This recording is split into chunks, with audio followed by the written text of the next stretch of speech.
Welcome to the Cheating Wife Stories channel. Before all the chaos unraveled, before I found myself standing in that courtroom with my life hanging by a thread, there was a time when everything felt simpler, more predictable. Bridgetown was never a town that promised excitement, but it had always given me a sense of stability, even if that stability was built on routine and blind trust.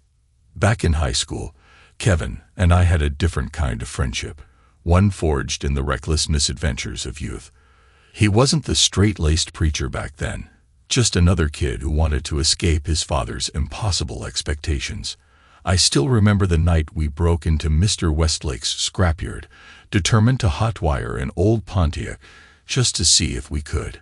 We failed miserably, nearly got our behinds handed to us when the old man's dog came chasing, and spent the rest of the night hiding in a ditch, laughing until our sides hurt. That was Kevin, hesitant but willing, always one step behind me but never afraid to follow. Things started shifting after he met Miranda at Bible college. His letters, because Kevin actually wrote letters back then, began sounding more like sermons than updates. He stopped swearing, started praying before meals, and worst of all, traded our Friday night beer runs for theological debates. I thought it was a phase. I thought, eventually, he'd loosen up, get over his holier-than-thou streak, and we'd go back to being just two idiots who had each other's backs. But when he came back to Bridgetown with Miranda, ready to build a life as a man of God, I realized something. I had lost my best friend to something I couldn't compete with, righteousness. Mr. Johnson, another word out of you, and I'll hold you in contempt. The judge's face turned a blotchy shade of crimson, her expression so exaggerated that I had to fight the urge to laugh. Mr. Moore, control your client. She snapped, exasperated. I'd heard the same morning before, but when swearing comes as naturally as breathing, and the person in charge is a joke, staying quiet isn't exactly easy. People say I curse more than anyone they know. Maybe they're right. It's not a conscious choice, it just happens.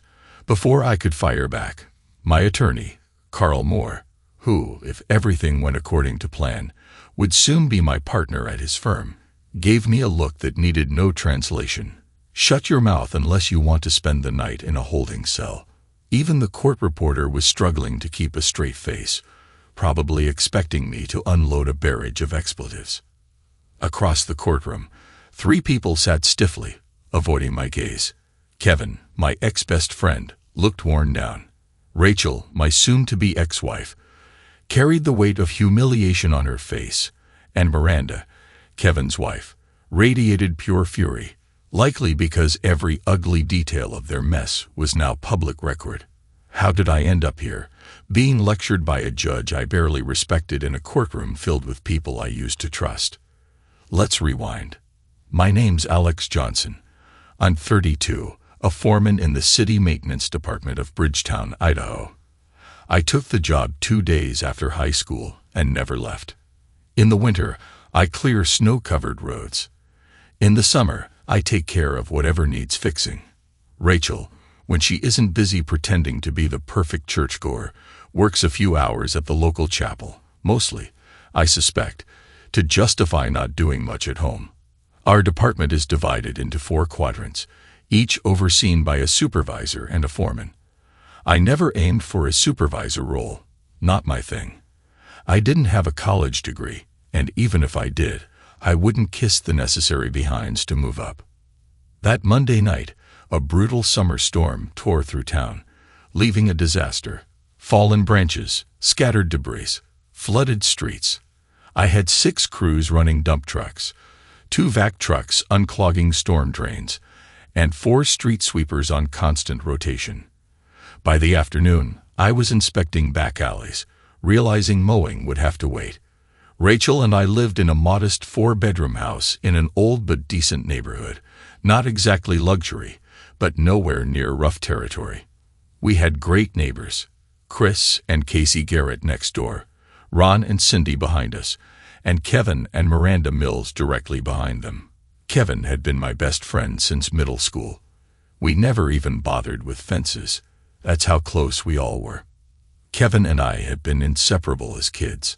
I dragged him into more trouble than he could handle, and his ultra-religious parents hated me for it, not that I cared. He grew up to be a preacher. I grew up avoiding church altogether. Rachel, on the other hand, never skipped a Sunday. Kevin met Miranda at Bible college. She had the kind of looks that could land her on a magazine cover, but the devotion of a saint. He was my opposite in almost every way, but I would have done anything for him, or so I thought. Tuesday night, I got home exhausted, ready to warm up Sunday's meatloaf for dinner. Not that I minded, but Rachel hadn't cooked a fresh meal in months. I considered cracking open a 12-pack, but a red mark on the calendar reminded me.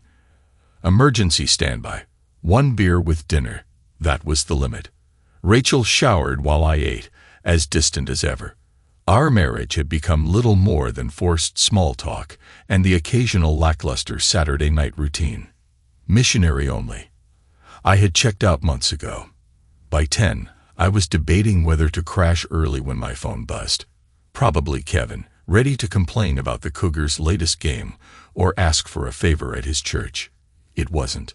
City Dispatch reported a water main break near Oakwood Mall. I grabbed my gear, considered letting Rachel know, then decided against it. Didn't seem like she cared where I was anyway. At the yard, I prepped a dump truck, hooked up a backhoe, and met up with my crew, guys from every quadrant, plus a water supervisor and his team. When we arrived, the street was already a lake, so we called an evac truck to start draining the mess. By 1 a.m., I had the pavement broken open. By 3, the pipe was exposed. By 9:30, the repair was complete. By noon, we were set for repaving. I got everything back to the yard by 1 p.m., exhausted but satisfied. At 1:45, I pulled into my driveway, finally off duty until Friday.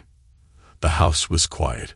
Rachel was gone, off doing whatever she did all day, which wasn't housework. I grabbed a beer, made a sandwich, and then I heard it. Moaning. Loud. Intense. Unmistakable. I froze, my grip tightening around the bottle. The sound was coming from upstairs. I muttered under my breath, "So that's why you've been distant," and reached into the coat closet. My fingers curled around my Kimber 45. Heart pounding, I crept up the stairs. The master bedroom. Empty. The bathroom. Nothing. 2 doors left. The guest room was shut. At least she had the decency to keep it out of our bed. I kicked the door open, tool ready. Nothing. One option left, her so-called craft room. I braced myself, imagining some random guy behind her, hands gripping her waist. My hold on the tool tightened as I kicked the door open. Empty, but the noise was deafening. Then I saw the open window. I stepped forward, expecting to see Rachel tangled up with some lowlife in our backyard. What I saw was worse. Chris and Beth Garrett, brother and sister, going at it like they weren't related, right by their pool. My stomach churned. Beth had a crush on me since she was 12. Now she was in college, and well, she'd definitely grown into herself. But that didn't change the fact that I was witnessing straight-up inbreeding. I wanted to look away, but I couldn't. Then I saw movement in the window across the yard.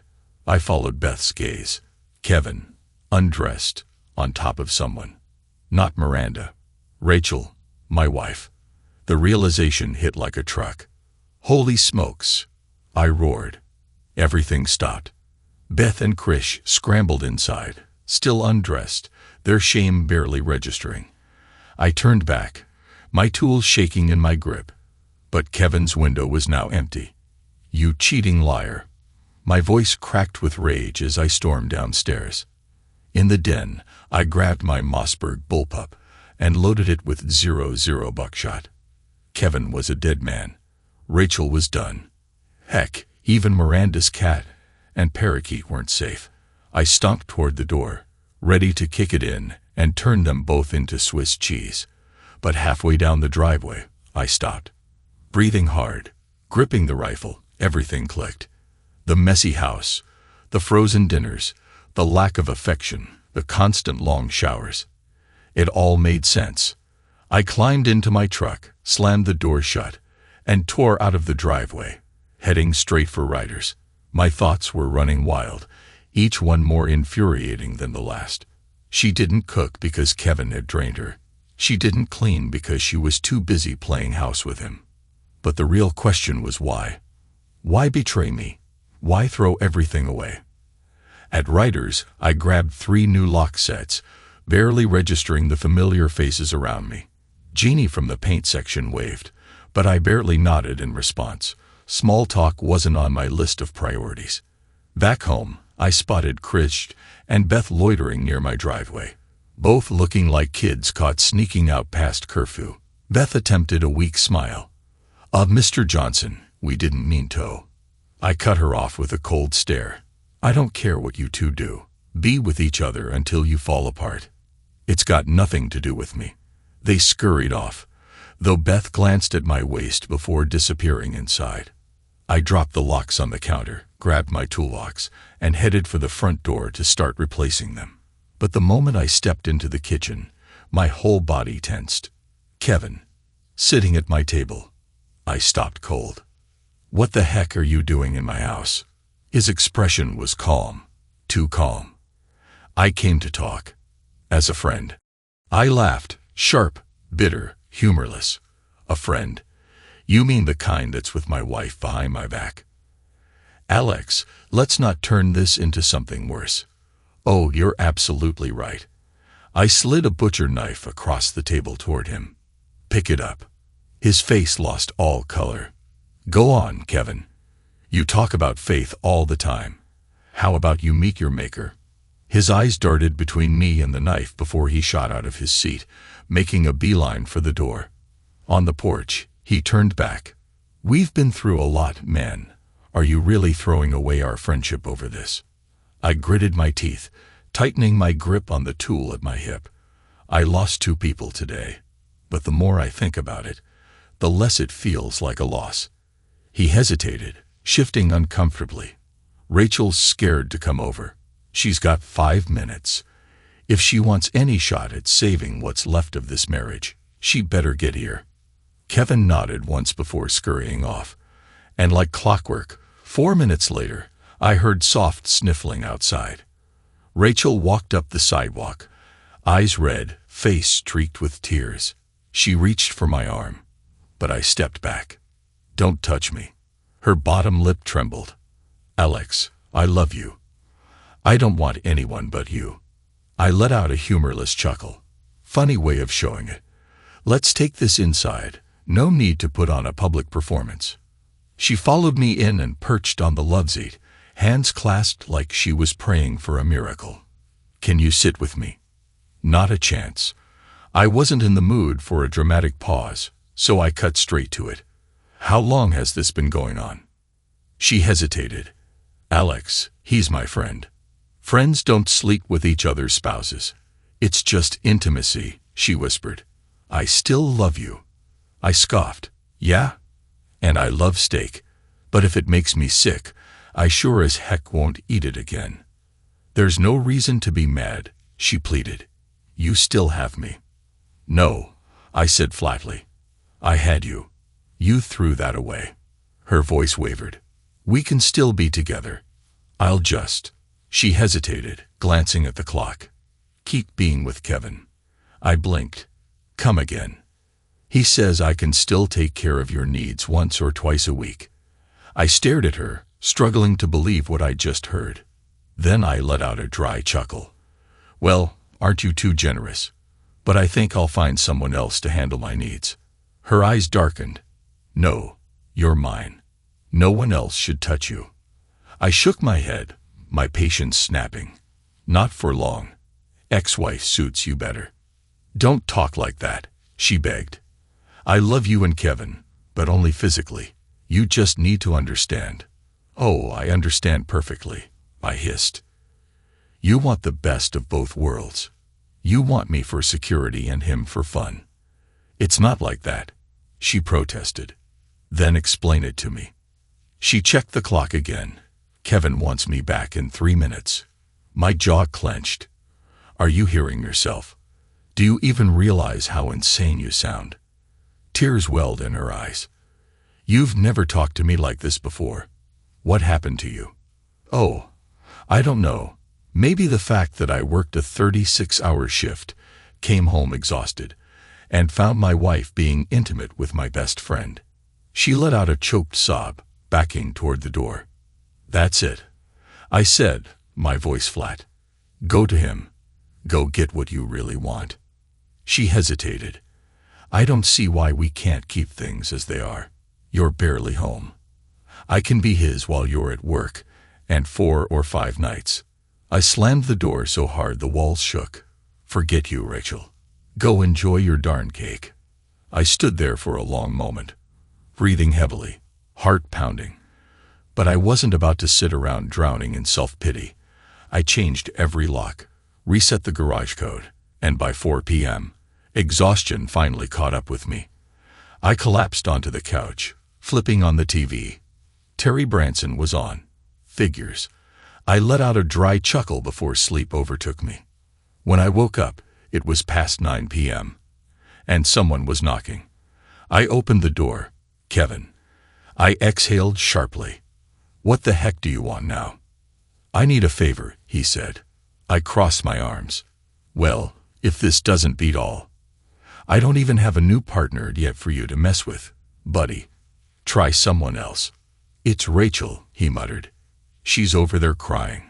Can't you just call her? Tell her you're not mad." I scoffed. "Since she loves you so much, you deal with her. I'm done." Kevin hesitated. "Miranda knows. She's actually fine with it. At least now we don't have to sneak around anymore. But she still thinks you and Rachel should stay together." I stepped forward, lowering my voice. "Get off my porch. Tell Rachel her stuff will be on the curb by morning. And if I hear one more knock at my door, you won't like how I answer." I slammed the door in his face and grabbed a beer. For some reason, I carried a 6-pack upstairs to Rachel's old craft room, settled into a chair by the window, and stared across the yard at Kevin's house. Then it hit me. I needed proof for the divorce. I grabbed my camcorder and waited. Movement next door caught my eye. Casey Garrett by the pool. I prayed she had a swimsuit under that robe. Fate wasn't feeling generous. She stripped and dove in. I turned away, groaning. Then I saw Miranda and Rachel on Kevin's porch, talking in hushed voices. Headlights flashed. Chris was home from his shift at the restaurant. He walked straight to the pool, stripping off his shirt. I ran a hand down my face. What did I do to deserve this day? I tried to keep my attention on Kevin's house, but the loud splash of water shattered my focus. Chris had just dived into the pool, resurfacing beside Casey. They drifted together, locked in an embrace. Their conversation floated through the night air. "How was work?" Casey asked casually. "Absolute chaos," Chris replied with a sigh. "Had to let Juan go. Caught him doing who knows what on break." Casey hummed. "You warned him." "I did," Chris admitted. "But still, it stinks." He shifted the topic. "Anyway, I heard something interesting today."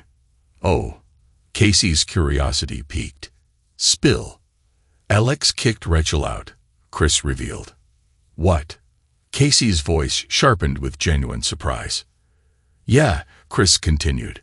"Chris and Beth saw Kevin and Rachel messing around right through his window.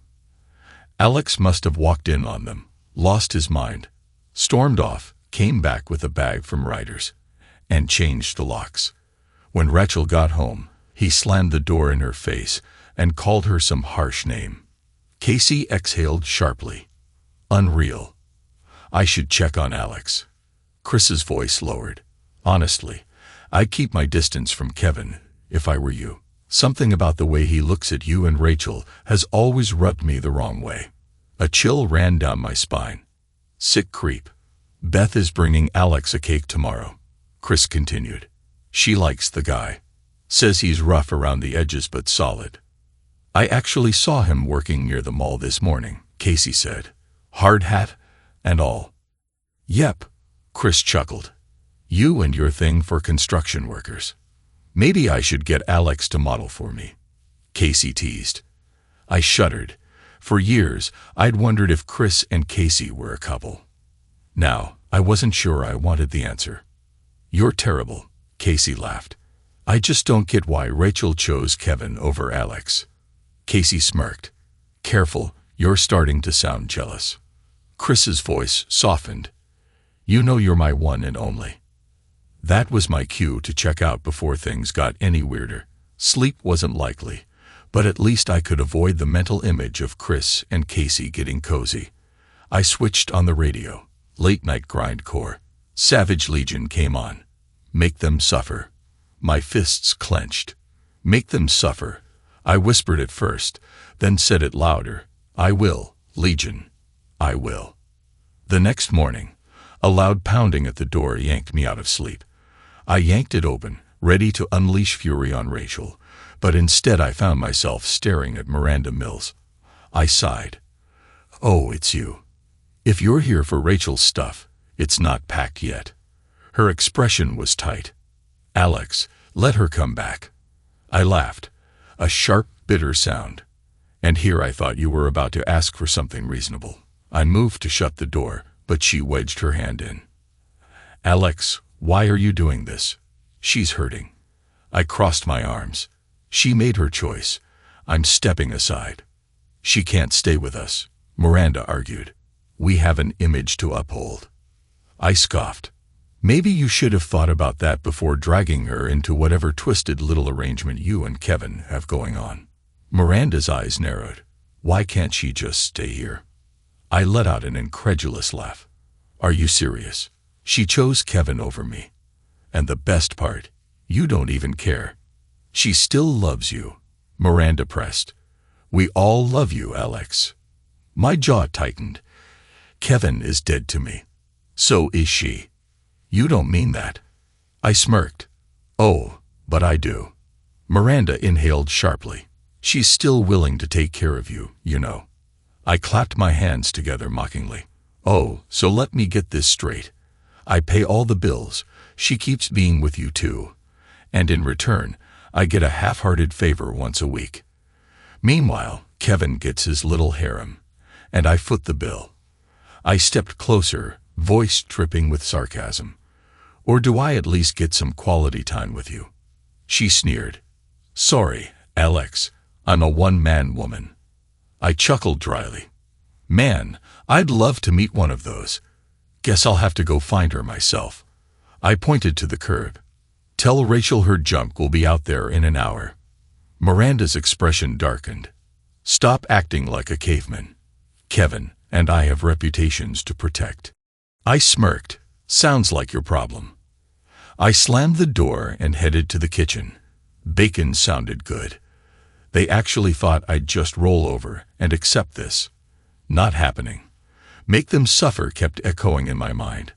I grabbed my phone and called a guy from work. His divorce had been brutal. His wife had been with her own brother. Real-life Terry Branson stuff. He gave me the number of a law firm that specialized in protecting men. Adams, King, and Doyle. By noon, I had an appointment. While I waited, I packed Rachel's stuff, dumped it on the porch, and slid her car keys under the mat. No excuses for her to knock. Then I went to the bank, canceled the credit cards, closed the joint account, opened a new one in my name. The banker mentioned Rachel had a separate card. No problem. I had them redirect the bill to Kevin's address. At 1 p.m., I walked into the law office, hoping to land Michael Adams, legendary for annihilating opposing attorneys. Instead, I got Carl Moore, scruffy guy, looked like he hadn't met a razor in weeks, but his record, impeccable. He skimmed my documents, called in his paralegal, and rattled off instructions. She left, returning minutes later with a thick stack of paperwork. Carl leaned back in his chair and addressed me with a confident smirk. I think we can get you everything you want. And take that preacher down a peg while we're at it. My gaze sharpened. Do you have any photo or video evidence? Carl shook his head. No, but the neighbor kids saw them. I just want her gone. Flipping through the files, Carl nodded. That'll work. We'll move fast. After explaining the paperwork, he handed me a checklist. I'd already handled most of it. After paying his retainer, I went home to get some rest. When I got back, Rachel's stuff was gone. A note was taped to the door. I peeled it off, walked inside, and stretched out on the couch. Terry Branson was on. I smirked. How fitting. The note was exactly what I expected. Rachel begging to come back. No mention of cutting Kevin loose. Carl and I agreed she and Kevin should be served at church on Sunday. The idea was too good to pass up. I decided to attend, just to watch. My answering machine was blinking furiously. Over 50 messages. I deleted them all. That night, after a few beers, I finally slept like a rock. The next morning, I set out to ruin Kevin. I called city accounting. My crews had hauled free gravel to Kevin's church, and I had the tear slips to prove it. Janice assured me the bill would be marked unpaid. Kevin was about to get a collections call for $7,500. Then I casually asked the water company supervisor if Kevin's church had a compliant meter. They didn't. That meant a $1,200 replacement fee.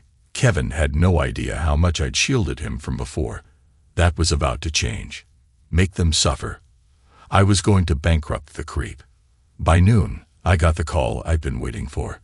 "What the heck are you pulling, Alex?" Kevin growled through the phone. I kept my tone even. "No idea what you mean." "The inspector says I have to rip up my whole parking lot. You told me it'd be fine." I smirked. "Oops, guess I forgot to submit some paperwork. But don't worry, I'll be reprimanded. I hope they fire you." Right then, my supervisor walked into my office, already guessing who I was talking to. He leaned against my desk with a knowing grin.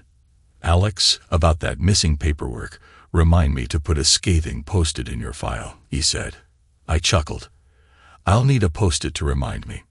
Just don't do it again." Kevin practically seethed on the other end. "Oh, some reprimand, Alex. He didn't even fine you a nickel." I leaned back in my chair, still grinning. "Yeah, but he did process my tear slips. So expect a bill." Kevin hung up.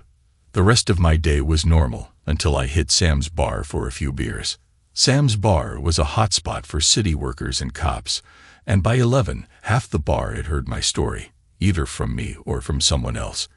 And just like that, a full-blown maltreatment campaign was in motion. One of my cop buddies joked that Kevin might get pulled over more often. A firefighter friend decided Kevin's church was due for a fire safety inspection.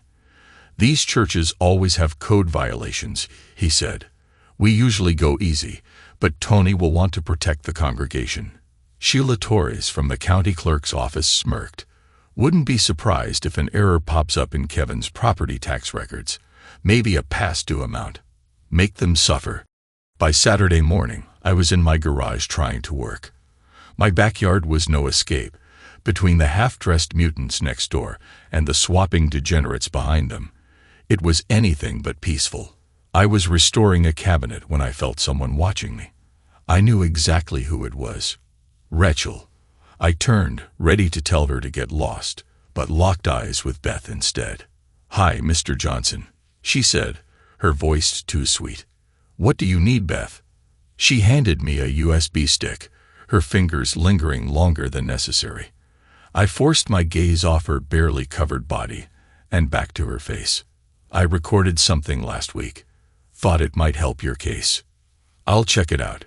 She turned to leave but glanced back, her eyes unreadable. "It's my pleasure to help, Alex. Have a good one." I frowned. She'd never called me anything but Mr. Johnson before. Pocketing the drive, I finished mowing my lawn, enduring Rachel's wailing from Kevin's balcony the whole time. I hoped Chris and Casey would call the cops. Instead, their family bailed inside, avoiding the drama. By 5, I was at Hank's Pit BBQ for their famous ribs. As I ate, Mark Patterson, Miranda's brother, walked in. He was an engineer with the city county roads department. We'd worked together plenty, But I wasn't sure where he stood in all this. I kept my head down, hoping to go unnoticed, but after placing his to-go order, Mark stopped at my table. "Alex." I looked up. "Mark, long time." He let out a tired sigh. "Been busy. Every time we clean up after a storm, 2 more roll in." "Yeah, we're opening bids next week for the Johnson Street Bridge," I said. "Your crew should get some work." "That'd be nice," Mark admitted. "Got 100 potholes and 3 busted irrigation systems to fix." We made small talk for a bit before he got to the point. "I hear my brother-in-law's church has some serious drainage issues," he said, his tone casual but pointed. "Sounds expensive." I smirked. "Yeah, I guess so." Mark clapped my shoulder. "Glad someone's finally making that dirtbag pay. Remind me never to tick you off." He left with his food. I finished my meal, grabbed a bottle of vodka from Delgado's Liquor, and headed home. Just as I settled in, I remembered Beth's USB. Plugging it in, I opened the only file. The screen filled with Beth, leaning out of her bedroom window, her fingers working furiously between her legs. I cringed. Then I heard my lawnmower. She had been watching me mow the lawn while doing that. Good grief. Krish walked in on the video. "Hold up. Are you Alex obsessing?" I nearly gagged. Beth moaned. "I am." "Krish, pretend you're him. Be with me like you mean it." I skipped ahead. I'd had enough of their twisted stuff. Then I saw why she gave me the video. Krish zoomed in on Kevin, Miranda, and Rachel, engaged in an intimate encounter on their terrace -50 yards from my house, right under my nose. But now I had proof. I made a call. The video would serve another purpose before we ever got to court. Make them suffer. For the first time in years, I was up early on a Sunday, ready for church, coffee, bagel, then off to Oakwood Presbyterian. I arrived 20 minutes early. In the parking lot, I spotted 3 other guys who, like me, weren't regulars.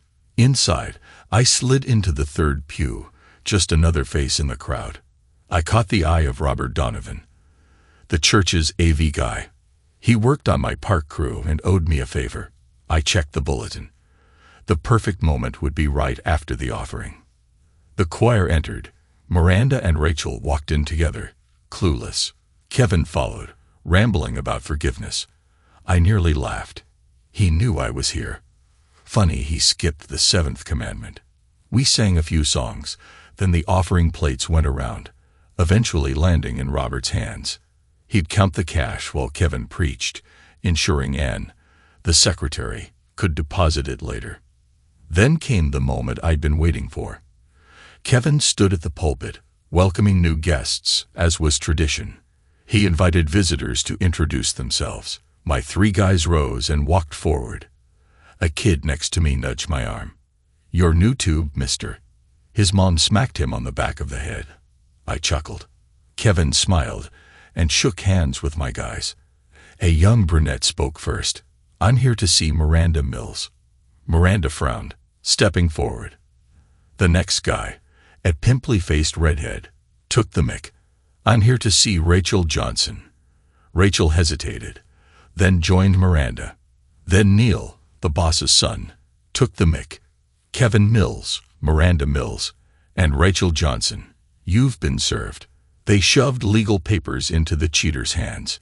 Kevin's face turned red. He snatched his mic back. "Why have you defiled my sanctuary?" Right on cue, Robert hit play.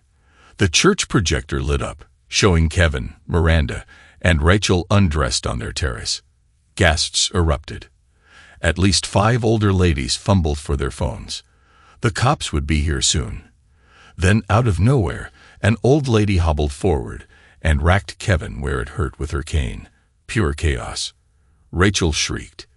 Then suddenly, she turned and saw me. She ran straight for me. Kevin, still doubled over, wasn't running anywhere, not even if he was in danger. I bolted for the exit, only to run straight into a cop. A few days later, after the dust settled, and the DA refused to press charges against me, Kevin had a privacy fence installed, the same one required by his newly granted restraining order.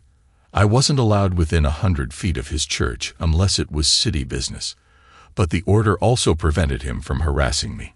Even better, Rachel was included and could only contact me through my lawyer, Carl Moore. When I told Sonny Bado, our assistant DA, how I'd slipped the USB stick into the collection plate for Robert to find, he actually laughed. Kevin had screamed for trespassing charges, but since the church was considered open to the public, he had no case. Robert lost his job, but landed a better one at a Presbyterian church across town. Kevin, likely trying to minimize attention to the scandal, didn't fight it. 2 days later, Carl called. "We're in front of Judge Sonia Hayes in 2 weeks," he said. "She's a tough one. Tends to favor wives, but since you already own the house, she can't give you too rough a deal." "What about alimony?" "That's the part I don't like. She usually awards it, even to cheaters." At work, things were smooth. My boss was fresh out of college and smart enough to leave me alone. 2 other quadrant supervisors were decent. They didn't micromanage but worked alongside their crews. Then there was Marvin Taylor, the worst quadrant supervisor. Didn't trust his leads, didn't help his crews, the kind of guy you avoided if you saw him coming. Most guys said they'd rather pluck their body hair with pliers than deal with him. Some thought he had dirt on someone at City Hall. Others swore he was the mayor's secret partner, the only logical reason he kept his job. Unfortunately, today was my lucky day. Marvin strolled into my office, plopping into a chair. "So, Alex boy, I hear you're getting a divorce," he sneered. "She catch you with the cat." I wasn't about to tell this guy the truth. "Nah," I said. "Just got tired of her nonsense." "You got a judge yet?" "Yeah, Hayes." Marvin snorted. "That lady? She messed my boy over, gave his ex everything. Now he pays for it all." I sighed. Marvin never thought before speaking. In just 1 sentence, he'd managed to offend half the planet. Luckily, his foreman, Jimmy, saved me from more nonsense by appearing in the doorway and hauling him away to deal with a messed-up storm drain. Too bad he couldn't save me from my date with Judge Hayes 2 weeks later. What kind of commie pinko nonsense is this? Judge Sonia Hayes didn't flinch as I exploded. She had just granted my ex's request for couples counseling. When I flat out refused, she threatened me with jail. I turned to Carl. "Come on, you clown. Tell her therapy isn't happening. I just want to be rid of this troublemaker and her preacher's pals." Kevin slumped like he wanted to disappear.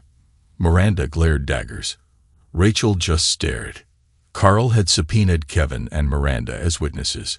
They'd fought it, but after being threatened with failure to appear charges, they had no choice. Their congregation had dwindled to 10 clueless members, likely sticking around for the next scandal. The once 20-member choir was now Miranda, Rachel, and old man Charles, who looked 1 cough away from a heart attack. Then Rachel stepped forward and started spewing her excuses. It was just physical. I scoffed. Would she buy that excuse if I'd been caught with her best friend? "Alex works a lot. And I felt neglected," she added. "Ridiculous. I worked 7 to 4, Monday through Friday. In the past year, I'd been called away 4 times. My first time with Kevin was just curiosity," she admitted. "I heard he was bigger than normal." I rolled my eyes. Curiosity, classic excuse number 3, right after neglect. And it was just physical. Tuning her out, I thought back to when I first met her. Homecoming at Northern Idaho State was legendary. Nobody cared about the actual game. It was all about the parties. The biggest belonged to Henry Campbell, 45, still throwing parties for drunk college students. 5 years later, he got arrested. 6 of them accused him of misconduct. He got nailed for 3. That homecoming, Rachel's junior year, was special. And I actually won. I wasn't a student. I did city maintenance and part-time campus work to save for classes. Since the team won, cleanup got postponed, so I could party. By 11 p.m., I was buzzed. The parking lot was still full, but half the cars were rocking. Barns, sheds, pastures, probably full of fornicators. I stepped away to relieve myself, found a car, unzipped, and let loose on the grill. Just as I finished, headlights clicked on. Inside, a brunette's head was still in some guy's lap. She looked right at me. "Oops, sorry," I muttered, tucking myself in and heading back to the bonfire. I had just cracked open a beer when I saw her again. Same brunette. I slipped around the fire, avoiding her.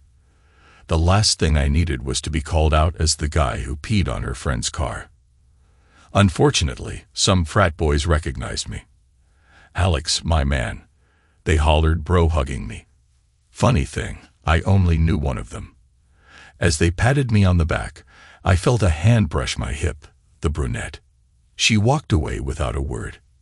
The next morning, getting dressed for work, I grabbed my wallet from my jeans, felt something in my other pocket. A note. "If you liked what you saw as much as I liked what I saw, call me. Rachel." A number was scribbled below. I spent the day cleaning up homecoming debris, wondering if the note was real. By afternoon break, I called. A woman answered. "Hi, may I speak to Rachel?" I asked. "She's not here. May I take a message?" I hesitated. Yeah, just tell her the guy from the party called, and that he liked what he saw." I left my number and hung up. That evening, my phone rang. "Yeah, I don't know your name, but I've seen your package. Should I just call you Moby Johnny?" I tensed. Had I just given my number to the wrong person? I forced a chuckle. "Alex will work just fine." "Rachel, right?" "Yeah," she confirmed. "Wanna meet at Lenny's Cafe in an hour?" I hesitated. Was I about to walk into a prank? "Forget it," I agreed. "Great," she said. "I'll be wearing." She described her outfit. I sat at Lenny's Cafe, watching the door, left my favorite sports jersey at home, just in case I needed a quick exit. 20 minutes later, she walked in, dressed exactly as described, even more attractive than I'd expected. I waved. She spotted me, brows furrowing slightly, then made her way over, brushing off a few guys who tried stopping her. She sat down with a smirk. "Funny-looking sports jersey."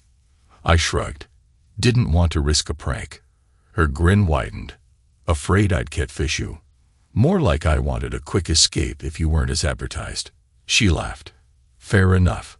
We talked over coffee and pie until closing, dated a month before things got serious. That Saturday, I knew it was time. I even called Kevin, told him I was getting serious. He gave me some speech about true love and not breaking hearts. Funny, 10 years later, he'd helped break mine. I must have chuckled at the irony, because Rachel and Dr. Walters were both suddenly staring at me. "Do you find Rachel's pain amusing, Mr. Johnson?" "More like my own," I said. "I owe Gary Brown an apology." Rachel frowned. She'd never done anything with Gary, but she'd gotten involved with James Clark, the guy she was with at that party, 2 days after our date. Rumor had it Gary wasn't enough. "Why would you owe him an apology?" she asked. "Because I punched him for telling the truth." Dr. Walters leaned in. "And what truth was that?" I smirked. "He called Rachel Big Bird, always looking for a bigger limb to sit on." "I don't follow," Dr. Walters said. "She's a size queen," I continued. Rachel turned bright red, silent, busted.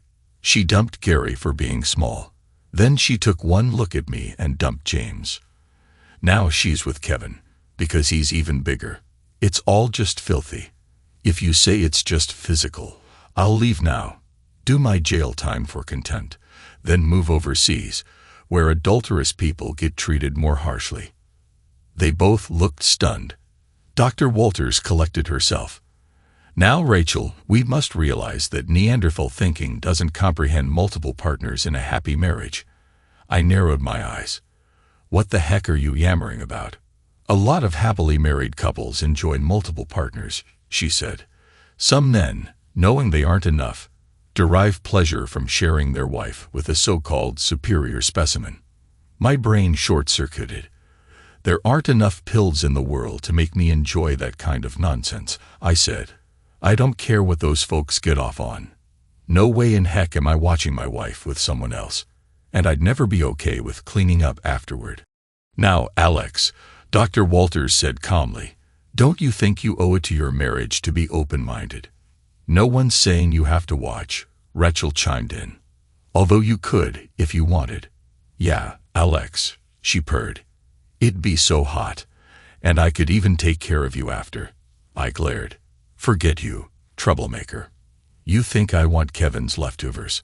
I suppose next you'll tell me how hot it'd be for me to wear pink underwear while you and Kevin do your thing, I added. Maybe even sleep in a cage at the foot of the bed. Rachel smirked. Oh no, Alex, we'd let you sleep in your own bed. I shot out of my chair. I'm done. I'm out of here. The receptionist looked up, ready to call security. Mr. Johnson, Dr. Walters said firmly, you were ordered to attend these sessions. Walk out, and you'll face jail time for contempt. I turned back and stared her down. I've been here an hour. Tell the black-robed lady whatever you want. I don't give a rat's behind. It'll be a cold day in heck before I get near that troublemaker again. I jabbed a finger at Rachel. And I'll be talking to my lawyers about getting your license pulled, you fraud. As I walked out, I felt better than I had in months. I stormed into Carl's office. His face fell. Tell me you didn't eliminate anyone, he sighed. I'd love to say yes, but no, I muttered. Probably said some things they won't like, though. I told him everything. How rehearsed the session felt. How the counselor was obviously biased. Alex, you're not the first to complain, Carl said. But any complaints get buried. I'd have warned you, but that'd be tampering. I'm not going back, Carl. That nonsense can land me in jail, but I'm not sitting through 3 more hours of it. Carl sighed. I'll have Michael Adams make some calls. Stay out of trouble, Alex. We'll end this soon. I had 3 beers. I needed them. Flipping between Terry Branson and pro wrestling, probably looking like a real winner. By the time the ball game came on, I was the right amount of buzzed. Then I heard thunder. I stepped outside. Dark storm clouds rolled over downtown.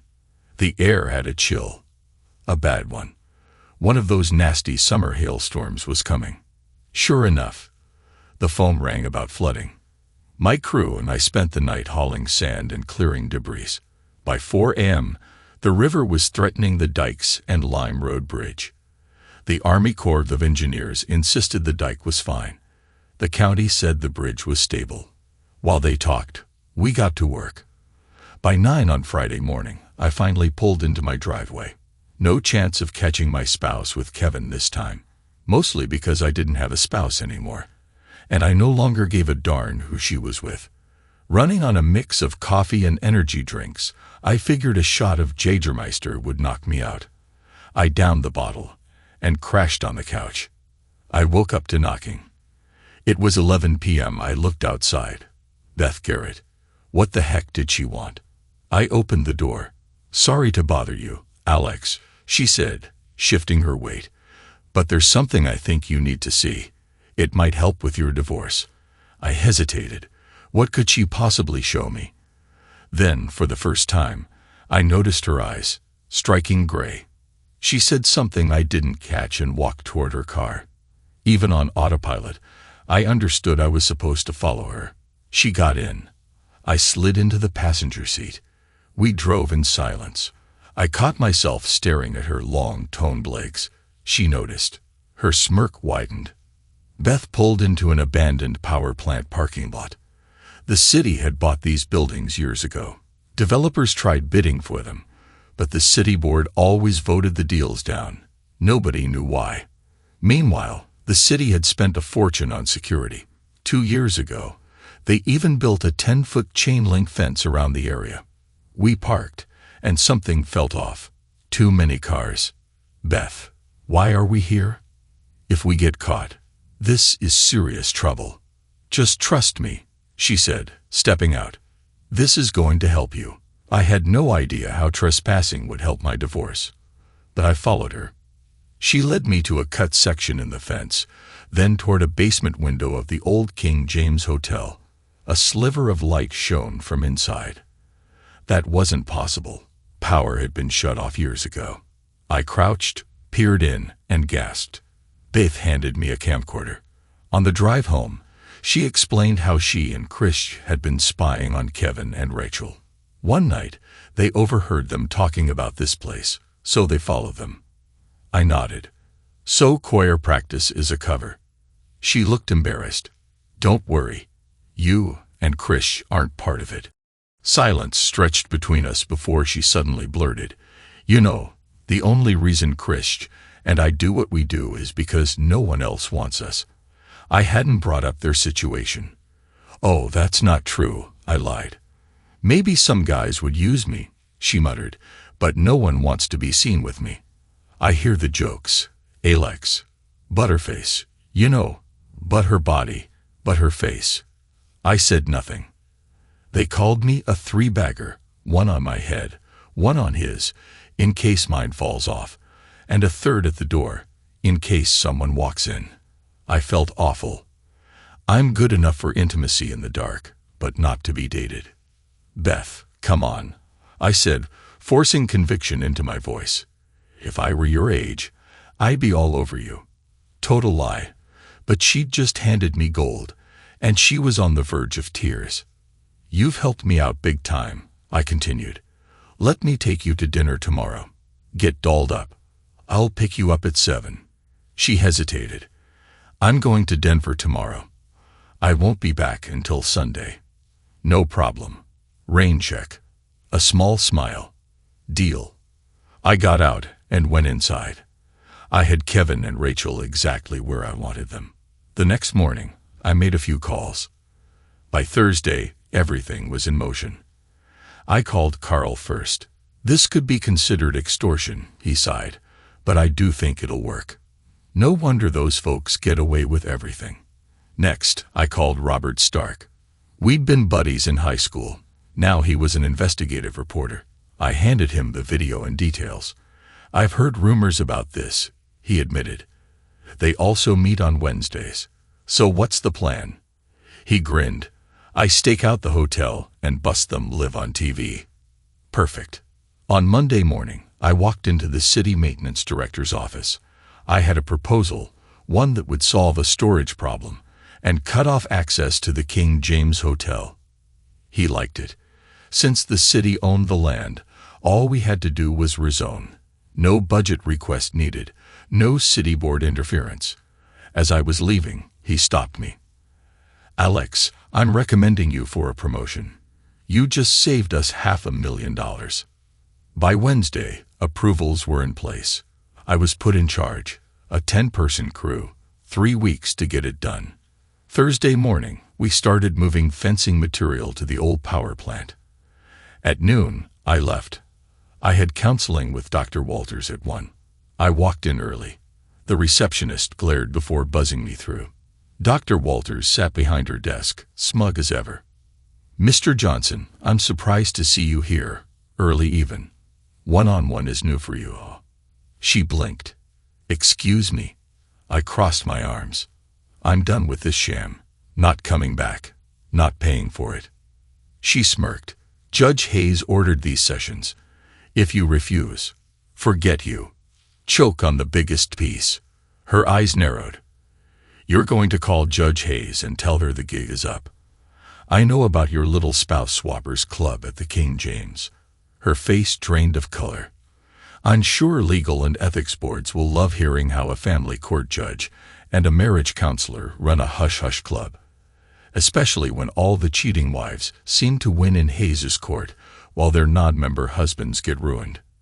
There is no such. Shut up, witch. I saw you. I saw them. I saw the elk head wearing a fireman's hat with rubbers on its antlers. She turned ghost white. Robert Stark already has the footage. He also knows who's been blocking the property sales for years. Hayes and her husband are about to lose everything. I turned at the door. Forget you.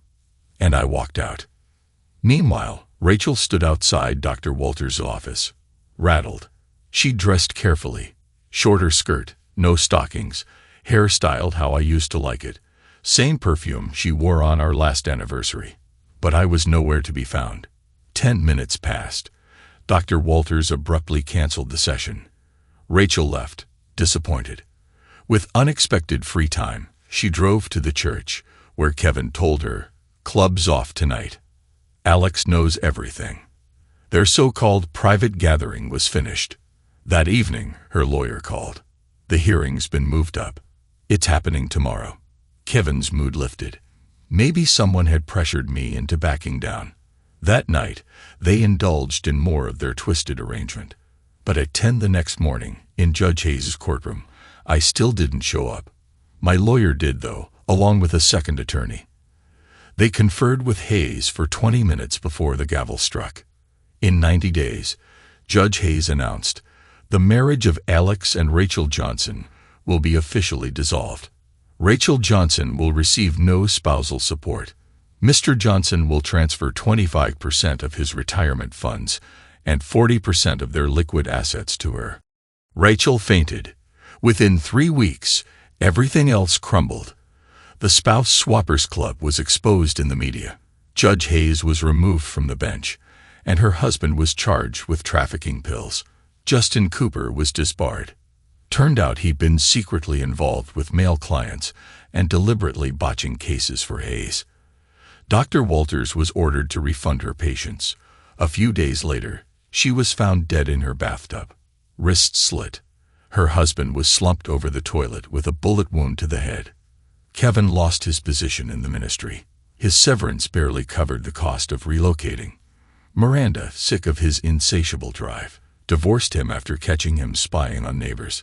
He blamed Rachel for everything, then vanished. Rachel moved into a tiny apartment with Miranda. She used most of her divorce settlement to set up utilities and hire Miranda a lawyer. Kevin, desperate, tried to hire Adams, King, and Doyle for representation. They refused. He ended up with a no-name attorney. Miranda tore him to shreds in court. Last I heard, he was preaching somewhere in Iowa. After my divorce was finalized, I found a job at an accounting firm. Miranda got work with a contractor and started dating someone else. Rachel spent her days longing for me. One day, she saw a sold sign in front of our old house. It broke her. That night, she consoled herself with ice cream and cookies. Then, at the grocery store, she saw me reaching for a frozen pizza. She dropped to her knees, sobbing, pleading, not caring who watched. When I finally looked down, I smirked, pointed at my backside, and said, "Eat my dirt and die." Then I walked away. Silverville, Nevada. 4 years later, I pulled into my driveway, eyeing the overgrown lawn. I'd mow it Saturday at dawn before the desert heat kicked in. The door barely shut before my wife's arms wrapped around me, her lips pressing against mine. "Hey, baby," she murmured. "Did you keep the tourists from scamming the slots today?" I chuckled. "Same old Beth.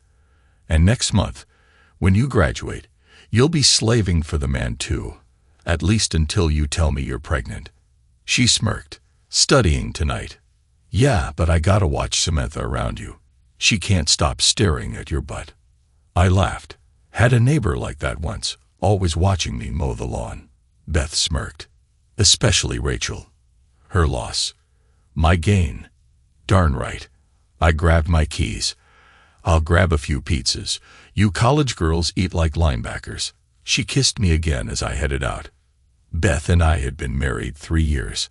I reached Silverville 3 days after leaving Bridgetown. Some people probably think I'm a jerk for leaving Rachel stranded in that motel in Walker, Wyoming, but I would never trust that cheating woman again.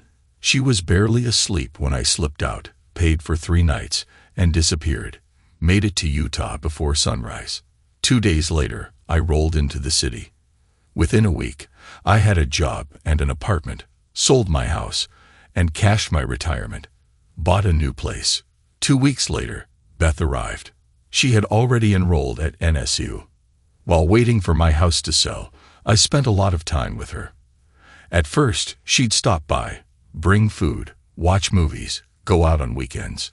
The more time we spent together, the more I liked her. And the best part, I wasn't ashamed to be seen with her. When I told her about Rachel groveling in the store, she teared up. "Hey," I said, "I have no plans to go back to her." I took her hands.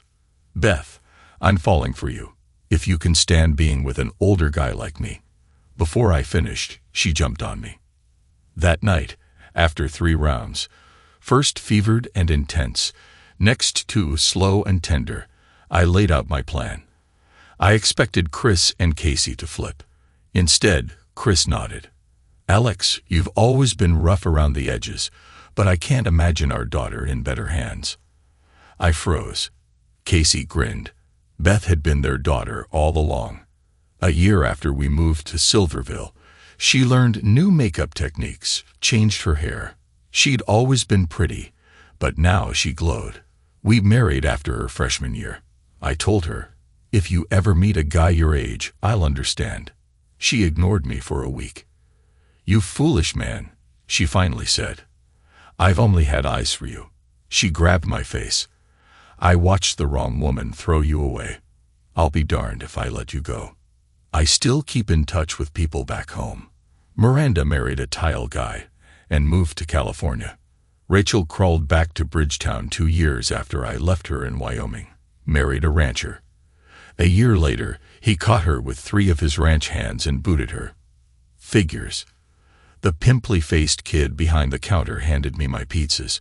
If I got home fast enough, Beth would probably jump me before her study group showed up. Me? I'd retreat to my den, kick back, and watch the cougars on my NLB pass. From one risky woman to another, my life is as smooth as a well-oiled machine in the morning. Thanks to everyone who took the time to listen to today's stories. If you enjoyed it, please consider liking and subscribing if you haven't already. Feel free to share your thoughts on the events in the comments below. Take care.